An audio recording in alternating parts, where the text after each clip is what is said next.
பிரியமானவர்களே, எப்படி இருக்கீங்க? நல்லா இருக்கீங்களா? சந்தோஷமாக இருக்கிறீங்களா? சில பாதிப்புகளா?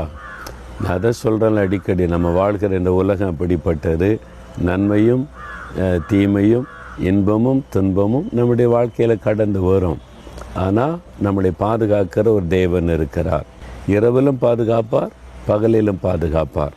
ஆண்டவர் சொல்றார், என் மகனே, நீ ஒன்றுக்கும் பயப்படாத, இது ஒன்றும் உன்னை சேதப்படுத்தாது. என் மகளே, ஒன்றும் உன்னை சேதப்படுத்தாது. இன்றைக்கி வந்திருக்கிற பிரச்சனை, பகலில் வெயிலில் ரொம்ப தூரம் நடந்தீங்கன்னு வைங்களா, அது நடுவெயிலில் நம்முடைய சரீரத்தில் ஒரு பாதிப்பை உண்டாக்கும். இல்லை, உண்மை தானே? வெயிலில் போகாத அப்படின்னு சொல்லுவாங்கல்ல. நிலவு சேதம் உண்டாக்குமா அப்படின்னு கூட சிலர் நினைப்பாங்க. அதான் வசனம் சொல்லுது, பகலிலே வெயிலாகிலும் இரவிலே நிலவாகிலும். அப்போ வெயில் வருகிற பகல் காலத்திலும் மாதிரி நிலவு வருகிற இரவு காலத்தில் சில ஆபத்துகள் வரும்.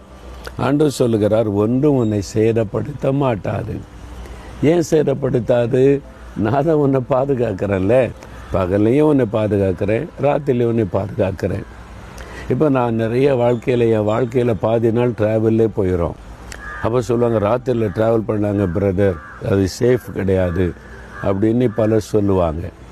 நான் எங்கள் டிரைவர்கிட்ட கேட்டேன், வண்டி ஓட்டுவாங்கல்ல, மணிக்கணை 10 மணி நேரம் 12 மணி நேரம் கூட வண்டி ஓட்டணும். அப்போ உங்களுக்கு ஈஸியாக இருக்குன்னா ராத்திரி நேரம் ட்ராவல் கம்ஃபர்ட்டாக இருக்குது, ஈஸியாக இருக்கும், பல வசதி சொன்னாங்க. அப்போ நான் ஆண்டவர்கிட்ட போய் கேட்டேன், ஆண்டவரே, பகலில் தான் ஆபத்து இல்லை, ராத்திரியில் ட்ராவல் பண்ணாதங்கன்னு சொல்கிறாங்க. டிரைவர் மாதிரி ராத்திரி ஈஸியாக இருக்கும் வண்டி ஓட்டன்னு சொல்கிறாங்க. நான் என்ன பண்ணட்டோன்னு ஜெபம் பண்ணேன். அப்போ ஆண்டவர் என்னை பார்த்து ஒரு கேள்வி கேட்டார், பகலாக இருந்தாலும் ராத்திரியாக இருந்தாலும் உன்னை பாதுகாக்க போகிறது யார்? நான் தானே உன்னை பாதுகாக்கணும். உன்னை பாதுகாக்கிற நான் தூங்குவதும் இல்லை, உறங்குவதும் இல்லை.